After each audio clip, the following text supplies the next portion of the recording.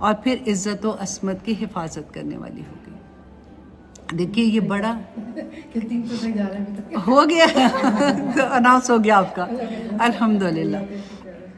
اور 2 طرح کے لوگ ایسے ہیں رسول اللہ صلی اللہ علیہ وسلم نے فرمایا کہ جن کی نمازیں جو ہے نا وہ سر سے اوپر نہیں جاتی ہیں. وہ نمازیں تو پڑھ رہے ہوں گے, کون ہے؟ نافرمان بیوی, رائٹ. اور پھر مومن کی سب سے بڑی نعمت جو ہے نا اس کی نیک بیوی ہے. اب میں یہاں پہ ایک بات یہ کہوں گی کہ کیونکہ دیکھیں جب نکاح ہوتا ہے تو سب سے پہلی چیز جو اللہ سبحانہ تعالیٰ اس جوڑے پہ نازل کرتے ہیں نا وہ ہے سکون اور مودہ. مودہ کہتے ہیں دلی محبت. تو اتنا پیار آتا ہے کہ اللہ سبحانہ تعالیٰ نے فرمایا سورۃ روم میں ہے کہ ومن آیاتہ ان خلق لکم من انفسکم ازواجا, کہ اللہ کی نشانیوں میں سے, اللہ کے معجزات ہے نا, کہ ایک نشانی یہ ہے لِتَسْكُنُوا عَلَيْهَا, کہ the moment بچی کا نکاح ہوتا ہے اور بچے کا نکاح ہوتا ہے نا تو اللہ سبحانہ تعالیٰ کی طرف سے سکون نازل ہوتا ہے. کیونکہ سکون ایسی چیز ہے جو آپ بائی نہیں کر سکتے, آپ کچھ بھی کر کے دیکھ لیں, یہ اللہ کی نعمتوں میں سے ایک نعمت ہے. تو اس وقت فرشتے اللہ کی طرف سے سکون لے کے اترتے ہیں. وَجَعَلَ بَيْنَكُمْ مَوَدَّةً وَرَحْمَةً. 2 اور چیزیں, مودہ کہتے ہیں دلی محبت, کیونکہ ایک بڑا خوبصورت احساس ہوتا ہے کہ میرا نکاح ہو گیا, اب میں شادی شدہ ہو گئی ہوں, اب ہی از مائی ہسبینڈ. تو وہ جو مودہ کی فیلنگ ہے نا وہ نکاح کے وقت ایک اسی وقت وہ فیلنگ بھی پیدا ہوتی ہے. اور پھر اللہ کی بے شمار رحمت الحمدللہ.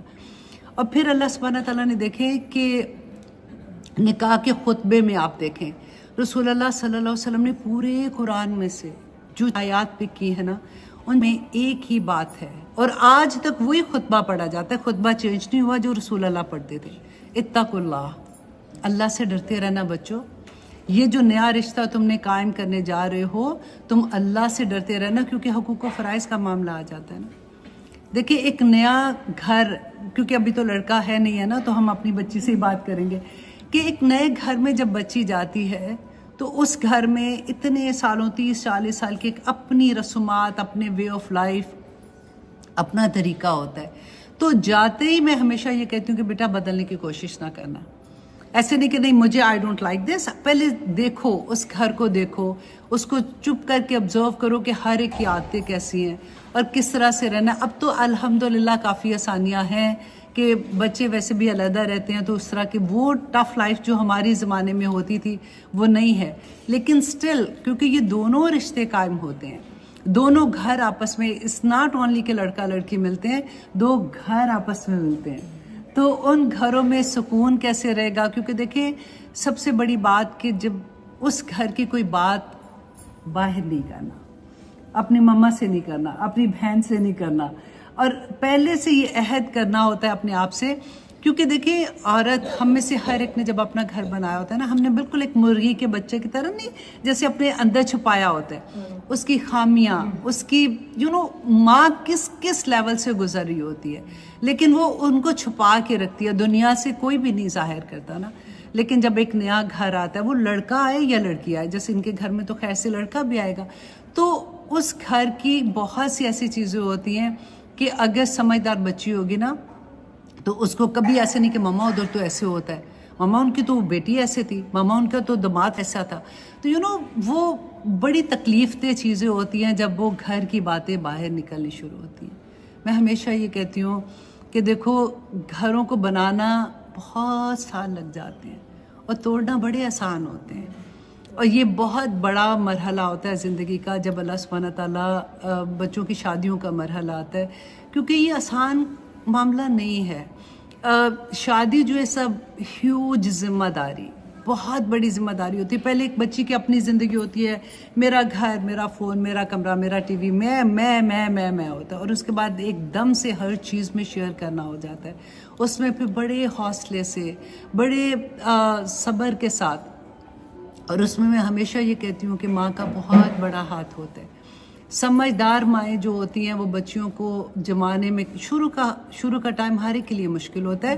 اللہ کرے کہ آسانیاں جن کی ہوتی ہیں وہ ہوتی ہیں, لیکن زیادہ تر مشکل ہوتا ہے. نیا گھر, نئے رشتے, نیا سارا کچھ, تو اس وقت ایک ماں کا جو فرض ہوتا ہے کہ وہ کس طرح سے بچی کو شروع میں تو یہ کہ بیٹا مجھے کچھ نہ بتانا، I am not interested, try to handle yourself, کیونکہ تم اب بڑی ہو، تم نے اتنے سال مجھے دیکھا ہے یہ سارا کچھ کرتے ہوئے، تو آسانیاں ہو جاتی ہیں۔ دیکھیں سب سے پہلی بات ہے کہ شادی کی بنیادی چیز جو ہے نا وہ ٹرسٹ ہے۔ اگر ہم ایک دوسرے پہ ٹرسٹ ہوتا ہے نا تو بہت آسانی ہو جاتی ہے۔ اگر ٹرسٹ ہی نہیں ہوگا تو شروع میں سے ٹرسٹ نہیں ہوگا تو آگے رشتہ نبھنا مشکل ہو جاتا ہے۔ نمبر 2 یہ کہ رسپیکٹ اتنی ضروری ہے۔ کئی دفعہ ہم کہتے ہیں کہ میں نے آگے سے جواب تو دیا کوئی نہیں تھا، میں تو چپ تھی، لیکن آپ کی سر سے پاؤں تک باڈی لینگویج پکی بتا رہی ہوتی ہے کہ رکھ کے ایک ماروں گی پیچھے ہٹ جاؤ۔ تو ایک اگلے بندے کو اگر خامد ہے تو ڈیفینیٹلی بیوی کو، بیوی ہے تو خامد کو، اس کو رسپیکٹ دینا۔ اور اسپیشلی آدمی جو ہے نا اللہ سبحانہ تعالیٰ نے اس کو بنایا ہی ایسے ہے، وہ قوام ہے۔ اللہ نے قرآن میں بتا دیا نا کہ اس کو ایک درجہ فضیلت دی ہے، رائٹ؟ تو اس کی نیچر میں ہے۔ عورت اس وہ لو لو لو پیار کرنے والی، اور آدمی تھوڑا سا ایسا ہوتا ہے، ایسے جھوٹی جھوٹی تعریفیں کرتے ہیں۔ آدمی کو اس کی جگہ پہ رکھنا ضروری ہوتا ہے، ٹھیک ہے؟ اگر وہ خوش رہے گا اس معاملے میں، پتہ بھی ہو جاتا ہے کہ اس کو کیا چیز پسند ہے، کیا چیز پسند نہیں ہے، اس میں جو خامیاں ہیں ان کو کیسے دبانا ہے اور اس کی اچھائیوں کو کیسے ایلیویٹ کرنا ہے۔ دونوں طرف سے یہ چیزیں ہوتی ہیں۔ اب پھر سب سے بڑی بات کیئر کرنا۔ کیئر میں دیکھیں وہی بات آ جاتی ہے کہ 2 گھر ہیں، علیحدہ سے ہیں، دیکھو اس چیز کا خیال رکھنا۔ اللہ نے کوئی 2 انسان ایک جیسے نہیں بنائے، ہمارے انگلیوں کے نشان ایک جیسے نہیں ہیں، 2 ڈفرینٹ بالکل سپیشیز ہے، آدمی بالکل ڈفرینٹ طرح کا اور عورت بالکل ڈفرینٹ طرح کی، اور اللہ نے بیچ میں دیکھیں مودہ بھی ڈال دیا، رحمت بھی ڈال دی۔ تو اس کے ساتھ جب ہماری پرائرٹی اللہ سبحانہ تعالیٰ ہوں گے نا کہ میرا مقصد کیا، اللہ کو جب آپ سینٹر میں رکھو گے نا تو ہر رشتہ آسانی کے ساتھ ہو جائے گا۔ میرے اللہ کا کیا حکم ہے اس رشتے کے لیے، اس کے لیے کیا ہے، اس کے لیے کیا ہے، تو آسانیاں ہو جاتی ہیں، بہت آسانیاں ہو جاتی ہیں۔ اللہ سبحانہ تعالیٰ ہم سب کے لیے آسانیاں فرمائیں، کیونکہ میں ہمیشہ یہ کہتی ہوں کہ ہم پاکستان کی بات کریں یا یہاں کی بات کریں، حالات تو ہر جگہ پہ ایک جیسے ہیں۔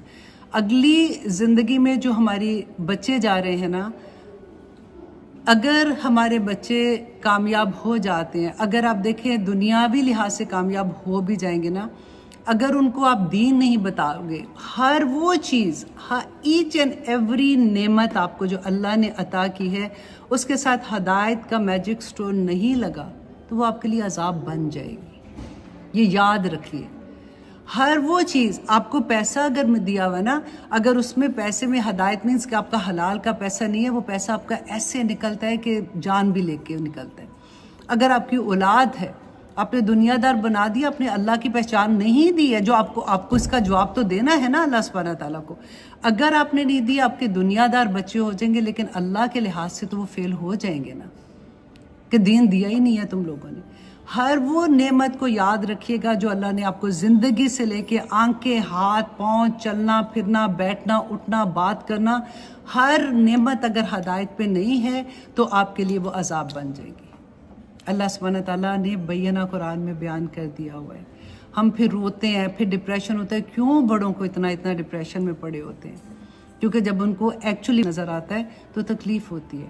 اتنی پیاری اگزامپل لگتی ہے کہ اللہ سبحانہ تعالیٰ نے اتنا خوبصورتی سے بتایا کہ تم ایک دوسرے کا لباس ہو، تم کیسے ایک دوسرے کو ڈھانپ لیتے ہو، اس کی خامیاں تم ڈھانپو، تمہاری خامیاں وہ ڈھانپیں گے۔ کچھ ادھر سے ہوتا ہے، کچھ ادھر سے ہوتا ہے، زندگی خوبصورت بن جاتی ہے۔ کیونکہ یہ پہلا یونٹ ہوتا ہے۔ اب دیکھیں جب ہم اسکول بناتے ہیں تو کتنا کام ہوتا ہے کہ آپ بلڈنگ پہلے دیکھتے ہیں کون سی ہوگی، پھر پرنسپل ہے، وائس پرنسپل ہے، ٹیچرز رکھتے ہیں، ٹریننگ ہو رہی ہے، یہ وہ۔ دس از ایگزیکٹلی سیم تھنگ کہ ایک اسکول بن رہا ہے نئی نسل کے لیے، اور اگر دونوں میاں بیوی میں ہارمنی ہوگی، محبت ہوگی نا، تو اسٹوڈنٹ آٹومیٹیکلی اچھے نکل آئیں گے، اور جب وہ اچھے نکلیں گے تو آٹومیٹیکلی ہمیں سکون ہوگا، آسان زندگی ہو جائے گی۔ تو یہ ایک چھوٹا سا سبق تھا جو میں آپ لوگوں کو بتانا چاہ رہی تھی کہ ہماری زندگیوں کے مقصد صرف بچوں کو دنیا دار بچے بنانا نہیں ہے۔ دنیا دار تو کافر بھی بناتے ہیں، بلکہ ہم سے زیادہ اچھے بناتے ہیں، لیکن ہم نے ان کو اللہ سے ملانا ہے، ان کو اللہ کی بات بتانی ہے۔ اور جب تک آپ کی زندگی میں قرآن نہیں کھلے گا نا، واللہ سب جھوٹ ہے۔